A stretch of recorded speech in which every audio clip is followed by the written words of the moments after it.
So in a lot of our videos, we will randomly mention the barrel or Jimmy John. Oh. They are not the same person, but they are intrinsically tied to each other. Because you cannot have one without the other. Well, not truly one without the other, anyways. No, that's a lie. You can have the barrel without Jimmy John, but you definitely can't have Jimmy John without the fucking barrel. Yeah. Okay, so there was a game of D&D we played forever ago where Juice here decided to play a fucking barbarian mountain dwarf, and we just rolled with it. Like, he was just having a ball. I was just letting him have as much fun as he could. Alright? And mind you, every time they would do something stupid, I'd make him roll for it. But that was one of the biggest mistakes I ever made as a DM, was giving them the ability to roll for any of the shit that they pulled off, because every single fucking time they rolled, they would roll ridiculous. Like, they either straight up nat 20 it, or I'd have them say you have to beat my roll of this and this. And every single time they would either nat 20, or they would just trounce my roll, and I would roll ridiculously low. Back to the story. Anyways, so his little party, Feltix's fucking character, who was just some swarm keeper ranger who had velociraptors as his swarm. Sit boy. Don't ask, okay? Because this thing I read about the swarm keepers, they're allowed to have any creature that is considered quote-unquote tiny in D&D. Fun fact, at one point or another, velociraptors were considered fucking tiny. So he had velociraptors as his goddamn little swarm. And that's not even the worst part of the story. I always thought velociraptors were like 2 feet tall when I was a kid, so I can't blame D&D for that. Well, yeah, but are fucking gnomes considered tiny? I don't fucking know. Anyways, point being, they went to the little fucking guild of, like the Adventurers Guild or whatever it was, to go pick up a fucking quest to go start their shenanigans. And while in the bar, fun fact about this, every time we've ever played a game, every new campaign, does not matter who he's playing, what he's playing as, Juice is banned from the fucking tavern every goddamn time. And this time around, it was because he scared the goddamn barmaid. The lady who literally was in charge of the fucking tavern where heroes had to go to get their goddamn jobs. Think of the show Goblin Slayer, and it's the desk girl who always handed out the quests. Alright? Imagine somebody in that show pissed her off to the point where they were banned from entering the building, let alone getting quests. He would succeed every time in doing that. Yep. And he wouldn't even mean to. Like, he would fudge a roll at the wrong time every time. And next thing you know, I'm banned. Yes. This time around, it was because he was trying to, Oh, please. You know that scene in Shrek where, like, one of the many scenes where it's Puss in Boots doing the adorable face to try to convince somebody of something?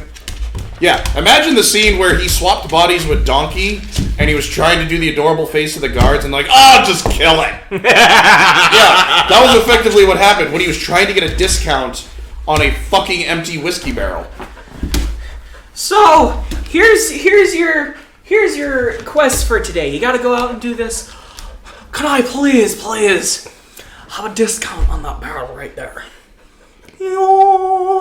And it's just this dirty dwarf. And then I had him roll for persuasion. And then he rolled a fucking 6. So what does this fucking woman see? And it's this dirty dwarf that originally came out of a hole in the ground like a fucking hedgehog with a little flower on top of his head and a little mound of dirt. He thinks he's adorable. Now, fun fact about me, I think I'm the sexiest person alive, so I think all my characters are. I'm sorry, Amy. Anyways. Yeah, no, so I tried the persuasion thing. I got kicked out. And I was banned. I tried going back in and she did some Dragonborn shout. So I lived in the barrel.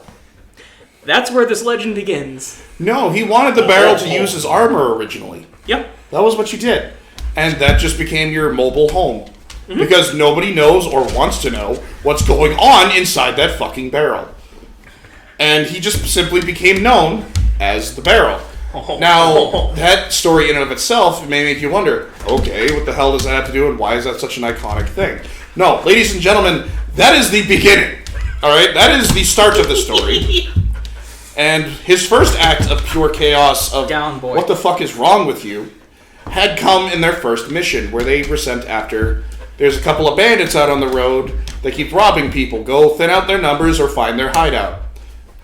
And yeah, they do. They go find this caravan that's being fucking raided. They more or less just body everybody because, reasons. And they capture the biggest dude possible, who is pinned down to the ground by Feltix's fucking character, and the Velociraptor is just holding him down. And before anybody could say anything, you can't cut any information out to me. Juice immediately slams his fucking hand on the table and says, I want to roll for intimidation. I want to interrogate him. Okay. We all just go, all right, roll for it, bro. Nat fucking 20. The first of very many Nat 20s for fucking. All right. The beginning of the downfall. The beginning of the end for me DMing, basically. Yeah, seriously. Y'all don't even know, all right? Because of that one D20 and the fucking progression of that campaign, we stopped playing fucking Dungeons and Dragons at one point, and it effectively became a game of fucking Pokemon. All right? And the winner of said Pokemon was Mama. Habanero. Yeah, Habanero, all right? Sit. We're not even going to graze upon that just yet. Anyways. Sit. What I described, because I had to do it myself, and it just became a meme from that point in this fucking group, was all this man sees is a fucking barrel, inanimate barrel, sliding of its own accord across the fucking dirt over to him until it touched his side, and then it stopped. And then as if an invisible hand leaned the barrel forward over him and just froze it in midair. You just see this slot open. And the angriest, most bloodshot, dirty, fucking pink eye having eyes just glaring at him through the slot. And he's so transfixed on these fucking eyes, he doesn't realize it until it's too late. A random hand popped out of another hatch and just started fucking stroking his stomach. That's okay.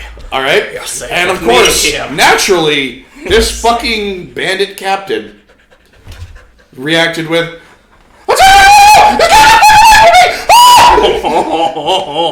and they don't tell me what I want to know. Oh no, he did. But then I'm pretty sure that dude committed suicide just because he had PTSD from barrels. Sit all right. down, Anyways, boy. No, sorry. You guys just bodied them. Yeah. Yeah. You just fucking kind of just steamrolled it. Yeah, you guys just steamrolled it, and you just let the Velociraptors eat the guy. No, the PTSD victims were these two people we were originally going to save. Oh yeah, it was the fucking people that were in the caravan. They were being held hostage. Because the bandits were holding them hostage. They thought, okay, we could get some money out of this or something. Then that whole barrel scenario happened. All while these two victims are tied up pretty much and essentially just watching as they see just some fucking whiskey barrel go forward and just the heaviest darkness ever felt out of that little slot with the eyes. You'd think a latch at the bottom would be like, a dick joke or something. No, I was stroking his stomach, just making him feel comfortable. He was freaking out, shat himself and everything. And then these two people are just watching in horror. Are we next? Look! Oh my god! Yeah. So they probably thought they fucking were, because we walked over to them and they're like, "Hey, you're free now and everything," and they're freaking out, violently fighting against their fucking restraint to get the fuck away from you. Oh my god! Yeah. So we left and they're just like, "No, don't touch us, please."